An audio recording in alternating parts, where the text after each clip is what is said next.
Hello, my name is Doug Leisure, and I noticed where a few thousand of you have watched the video I recorded previously on using Excel for data analysis and database queries.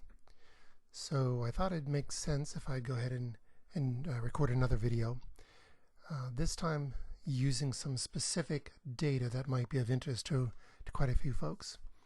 And that data would be Sage 300, previously known as ACPAC General Ledger data. So let's go ahead and get started. So for me, I think the best thing to do in showing you the data and looking at how we can pull some valid data from Sage 300 is if we can do something and look at it visually. And the best tool that I know of for doing that, since Sage 300 is using the Microsoft SQL Server as its database engine, let's go ahead and use SQL Management Studio as the best way to show that. Okay, so let's go ahead and get started. And so we'll go ahead and I'm going to be using just the standard Sage 300 demonstration data. And so when you look at your databases that are listed there, the standard demo data would be the SAM Inc., SAM Ltd., and SAM Sys.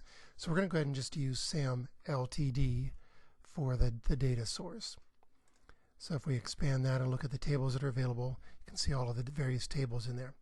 So for us to get started, we're going to go ahead and just start by just selecting everything from the GL AFS table.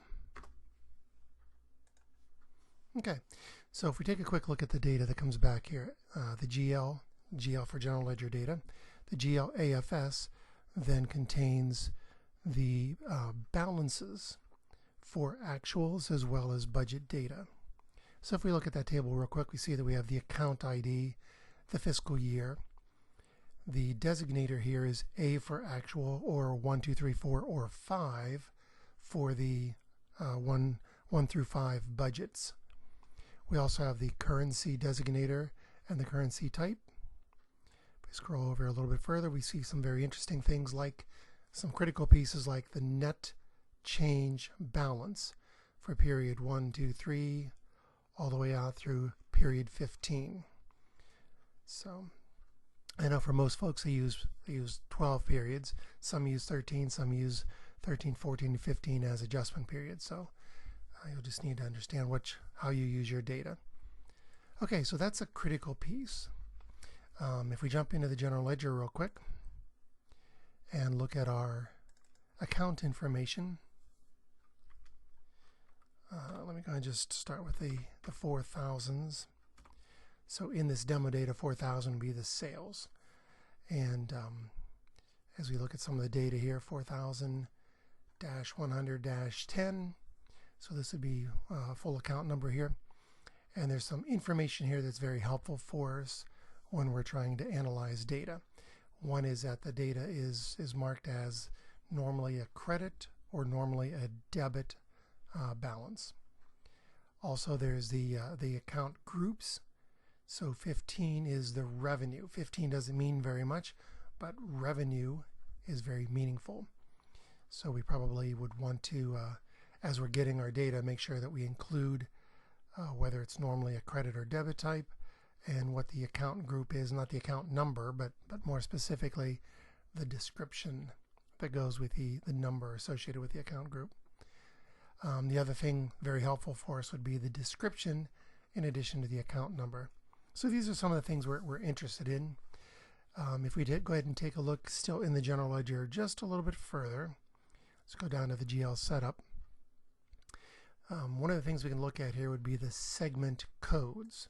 We notice that was the account number had 3 segments to it. The main account would be segment 1. And if we look in our GL segment codes, we can see that segment 2 is actually the division. So that would be the second segment equal to 100 or 200, the commercial or retail division. And in a similar way, if we look at that, at the segments, we can see there's also a third segment, region.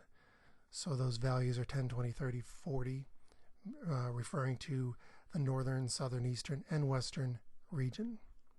Okay, so that kind of identifies what the three different segments are in our account number. And then while we're here, let's go ahead and look at the account groups. And this is information that identifies the account groups. The account number, but more importantly, the description that goes along with the number associated with the various account groups. Okay, so I think we have a pretty good understanding of the information that we care about from the general ledger's perspective. Now let's jump into SQL and start looking a little more specifically at some of the data. Okay, so we started with GL-AFS, and again, this contains the actuals as well as the budget values for each of our accounts. So before we go on and look at the next table, I just wanted to show you the select statement here. So select everything from GL-AFS. We started with this SAM Ltd, and so we're looking at this particular table. I just wanted to show you there's a more verbose way to identify the database as well as a table. So if you do the SAM Ltd database, and then over here you can see .dbo as the owner, and then the table name. Okay, so this returns the exact same information, but it's just a more verbose way of specifying the database as well as the table. Okay, so that's very interesting, and there's good information in there that we do need to pull into Excel for our data analysis. But the other thing I noticed that we're missing, one of the important parts here, would be like even just simply the account description. So if we go ahead and also look at the GL-AMF table,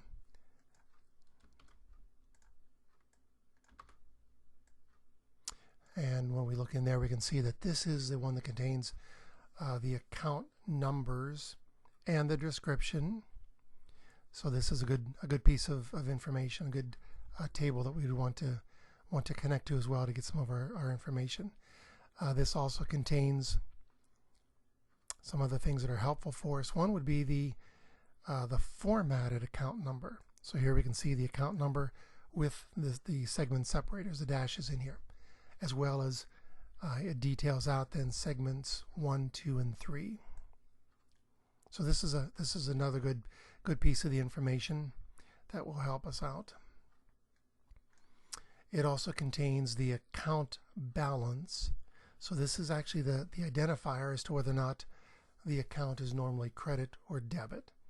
So account balance value of 1 would be a normally debit, and account balance of 2 would be a credit. Okay, what I don't see in here though are the account groups. Well, I guess that's not totally true. The account groups are here, but as a numeric value. So while that's very interesting, the part that would help us out the most would be not the numeric value, but the actual description. So we can pick that up by looking at the GL-AC group. So if we look in there, we see the account group code, the values here, but more importantly, the account group description. Okay, so those are the pieces of the information that we need. So if we just simply pull all that together by joining those three tables together, this provides us the complete set of information we need. The accounts, the balances, actual and budget, the account description and other attributes there, as well as the account group. But if we use the select star from, okay, we're getting good data, but we're just getting too much of it. So let me go ahead and we'll go ahead and just refine this a little bit. Rather than selecting everything, let's go ahead and use a more detailed select statement where we just go ahead and specify the columns that we think we'll need in our data analysis, the things we want to pull into Excel. Okay, so if we narrow that down a little bit, and I'll go ahead and post this select statement in the comments for this video, so you can copy it and paste it and use it yourself. So if we do this and we look at the information it returns, one of the things of interest to me is that it does provide the account numbers, the balances for multiple fiscal years. It also includes, because of the data we're using, this may not be the situation in your environment, but we do have multiple currencies that are in use here, as well as currency types. So you could go ahead and just bring this over and filter it over in Excel, but I suspect that most people would want to go ahead and filter out all but the information they care about, and so we would do that in our select statement by using the where clause. So I'm going to go ahead and just limit it to the CAD, or the Canadian currency, and currency type F. And that gives us a much better subset of the data that we care about. Okay. Now, if you do copy and paste this select statement, you want to use it in your own environment, just keep in mind there's just a few small things you'd have to change, and that would be substitute for SAM Ltd, the database I'm using, substitute your Sage 300 database name here. For the GLAFS table, AMF table, and also for the account group table. So just in those three places, substitute your database name. Okay, let's go ahead and go over into Excel. And basically the concept is we want to go into Excel, connect back to our SQL Server, and use this same select statement to pull the data into Excel. So, okay. So one of the things you will need to know is the name of your SQL Server. Let me just go ahead and I've already opened up Excel. And so what we want to do is just simply go here to the Data ribbon. Okay, Data ribbon, a great place. We normally, you've probably used it all the time for sorting and filtering and those kinds of things.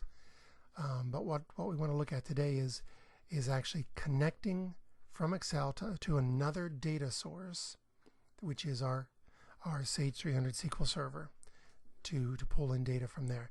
So looking at the data ribbon, we have the get data from access from the web, from text, or this one that is from other sources. And under here we can see the topmost item is from a SQL Server. So we go ahead and use that item, and what it asks for initially is the name of our SQL Server. So this is the name of our Sage 300 SQL Server, so we'll insert that. The next thing it asks about is what are you using, what credentials are you using to connect to the SQL Server. So ideally your SQL database person has set you up to use your Windows authentication to give you your Windows user account read-only access to the Sage 300 data. So if he's done that already, then this is what you want to use. If not, then perhaps he's given you a SQL user and password that you can use to get your read-only access to Sage 300 data. But again, ideally he sets you up this way so you can use your Windows authentication. Okay, now we connect, or we just click the next button, and it connects to SQL and brings in a list of all of the databases where we have permission to read data. Okay, as you saw before, we're using SAM Ltd. That's the Sage 300 company database. So we'll go ahead and select that here.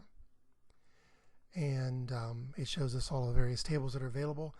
So we can go ahead and just pick any one of the GL tables.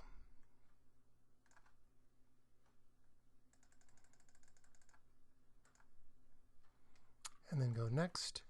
And here it brings up a dialog box where it's kind of provided a name that it just made up to use. And I want to suggest that we go ahead and change this a little bit. And let's go ahead and just call this Sage 300, and then the company name that we're getting our data from. So that would be the SAM Ltd. So we'll just use that for the names, and down here for the friendly name as well. Okay, so I'm going to go ahead and click Finish, and now it's ready to go grab the information from that table and throw it right here on beginning on cell A1. But before we do that, it's just grabbing all of that particular table that we selected, which is interesting, but it's not the data we want. We want data from 3 different tables, and we also want to modify which fields or which data we bring in. So that's where we would want to specify our select statement, the one we were playing with over in the SQL Management Studio. So rather than just saying OK, we're going to click on the Properties tab, the Properties button, and it brings up a Connection Property dialog box. Okay, and the information that we care about is under the other tab here called the Definition. And then down here on the bottom, there's 2 things we're going to modify. The command type. So rather than selecting data from an entire table, we're going to use the option that allows us to specify a SQL query. So we'll select SQL here. Then down in the command text, we'll just wipe out what is there, and we'll go back to our SQL Server, to that query that we're building there. We'll just simply copy that, and in our command text, we'll paste that in there. Okay, so this is nothing more than that select statement. Again, I'll leave a copy of this in the comments so you can borrow this and use it for your select statement as well. All right, now that we've changed it to SQL query and put in our specific SQL query text, we'll click OK. We'll get that little message saying we've changed it a little bit, and then we'll go ahead and say OK one more time, and there's our data. So this is executing the query inside of Microsoft Excel. If we come back to our data ribbon at any time and refresh using the refresh button, it will go out and execute the query again and bring in a fresh copy of that data. But if you take a look at this now, we have the information that we can use to help us in slicing and dicing and analyzing this information. So one of the things we might care about would be rather than just looking at all of the accounts, maybe we just want to limit it to the commercial division. So I'll go ahead and select where the division or the second segment is equal to 100. And just doing that already limits the data down to just that particular division. Okay. Now remember, we brought in the account groups as well. So here's another thing that would be very interesting, helpful for us as we're slicing and dicing the data, to look at only the revenue information. Okay, or perhaps we want to look at just revenue and expenses. Okay, and for which year? Well, let's go ahead and look at just 2019. Do you want to look at actuals and budgets? No, typically you'd be looking at one or the other. So let's go ahead and just select A. Again, A stands for the actuals. So there we are, looking at revenue and expenses actuals for fiscal year 2019 for the commercial division. Very simple and easy to do. Okay. All right, final thing. For many people, just using the standard filtering is all you might need. But we'll go ahead and do something else here real quick. We'll go ahead and pivot the data. So let's go back again, and just selecting anywhere inside of the data that came in from the select statement. That is my external data. I can select anywhere in there and do a insert of a pivot table. Okay, so it'll put that on sheet 2, and now we are free to start pivoting the data. Okay, so for the values, we would care about the periods 1, 2, 3, 4, 5, 6, 7, 8, 9, 10, 11, and 12.